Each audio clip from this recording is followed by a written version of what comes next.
जय हिंद दोस्तों, मेरे चैनल सोल्जर वॉइस में आप सभी का स्वागत है। भारत में कहावत है कि किसी की हया कभी मत लो।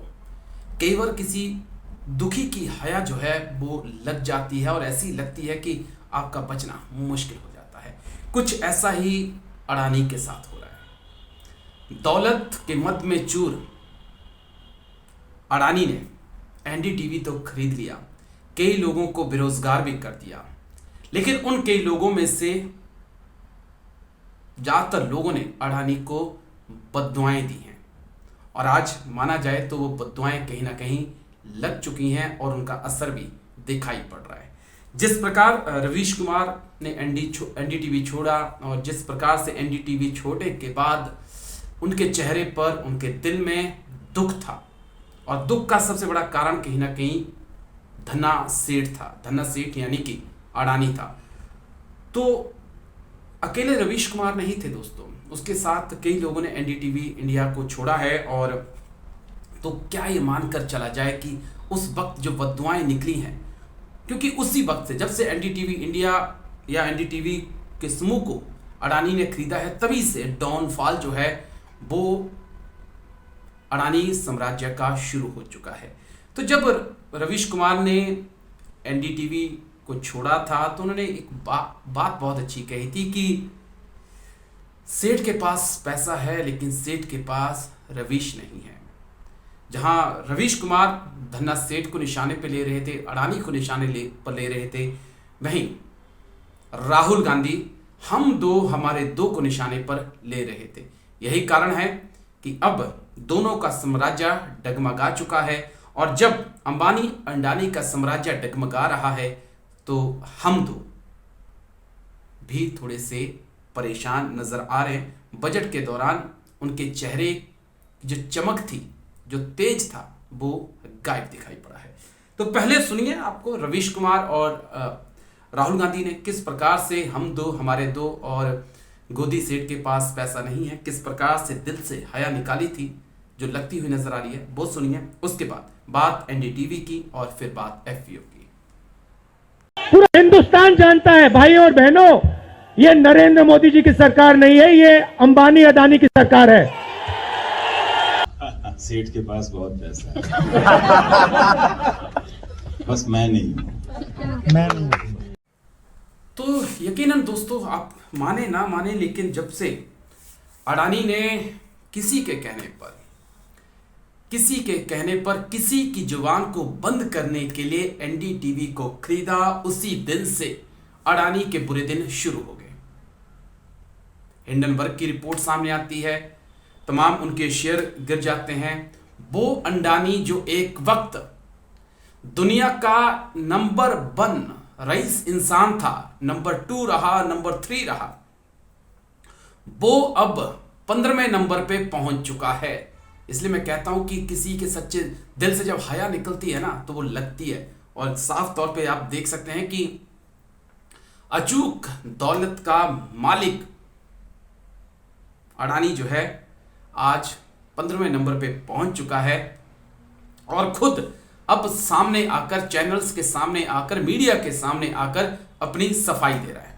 लेकिन उसके बाद भी उसके शेयर लगातार गिरते जा रहे हैं। राष्ट्रवाद का सहारा लेने की कोशिश की, लेकिन उसके बाद भी शेयर नहीं उठ पाए, वो लगातार गिर रहे हैं। तो 2-3 खबरें हैं दोस्तों। एफपीओ पर मैं आऊंगा क्योंकि अडानी ने वो लागू किया, फिर वापस लिया, खुद मीडिया के सामने आए, क्या कुछ कहा वो भी आपको सुनाऊंगा। लेकिन इसी बीच आरबीआई ने भी सख्ती दिखाना शुरू कर दिया है। क्या पूरी खबर है वो मैं आपको डिटेल से बताता हूं, लेकिन उससे पहले ये समझ लीजिए आप कि एनडीटीवी से एक और वरिष्ठ पत्रकार निधि रजदान ने इस्तीफा दे दिया है और साथ में ऐसी खबरें हैं कि 2 और वरिष्ठ पत्रकार थे, उन्होंने भी एनडीटीवी इंडिया से इस्तीफा दे दिया है क्योंकि गोदी सेठ के साथ वो काम करने को तैयार नहीं है। और अडानी का साम्राज्य फिसलकर अब दुनिया के पहले नंबर से 15वें नंबर पे पहुंच चुका है। बीच एक और बड़ी खबर है दोस्तों कि आरबीआई ने बैंकों से पूछा है कि अडानी ग्रुप को आपने कितना कर्ज दिया है। ये बड़ी खबर है। आरबीआई सख्त हो चुका है। एसबीआई, पीएनबी और बैंक ऑफ बड़ौदा से पूछा गया है कि आपने कितना पैसा जो है अडानी ग्रुप को दिया है। ठीक एक साथ ही में एफपीओ रद्द करने के बाद जो है अब जो खबर आ रही है कि जो अडानी के शेयर हैं वो 10% गिर चुके हैं और अडानी को लेकर सदर में जबरदस्त हंगामा भी हुआ है। अडानी ने एफपीओ लॉन्च किया था, उसमें जबरदस्त बीच में इन्वेस्टमेंट भी आया और फिर अडानी खुद ही सामने आए और एफपीओ को रद्द कर दिया। एक वीडियो मैसेज भी उन्होंने दिया और कहा कि पिछले हफ्ते स्टॉक में उतार चढ़ाव हुए, कंपनी के बिजनेस और उसके मैनेजमेंट में आपका भरोसा हमारे लिए आश्वासन था, पर मेरे लिए जो ग्राहक हैं, मैनेजमेंट है, जो लोग हैं, उनका हित सर्वोपरि है। अगर अडानी साहब हित सर्वोपरि होता तो सारे ही अडानी होते। तो क्या कुछ अडानी ने कहा है वो आप जरा सुनिए, उसके बाद फिर आगे बातचीत करते हैं। Dear friends, after a fully subscribed FPO, yesterday's decision of his withdrawal would have surprised many. But considering the volatility of the market seen yesterday, our board strongly felt that it would not have been morally correct to proceed with the FPO. In my humble journey of over 4 decades as an entrepreneur, I have been blessed to receive overwhelming support from all stakeholders and particularly the investor community. It is important for me to confess that whatever little I have achieved in life is due to the faith and trust reposed by them.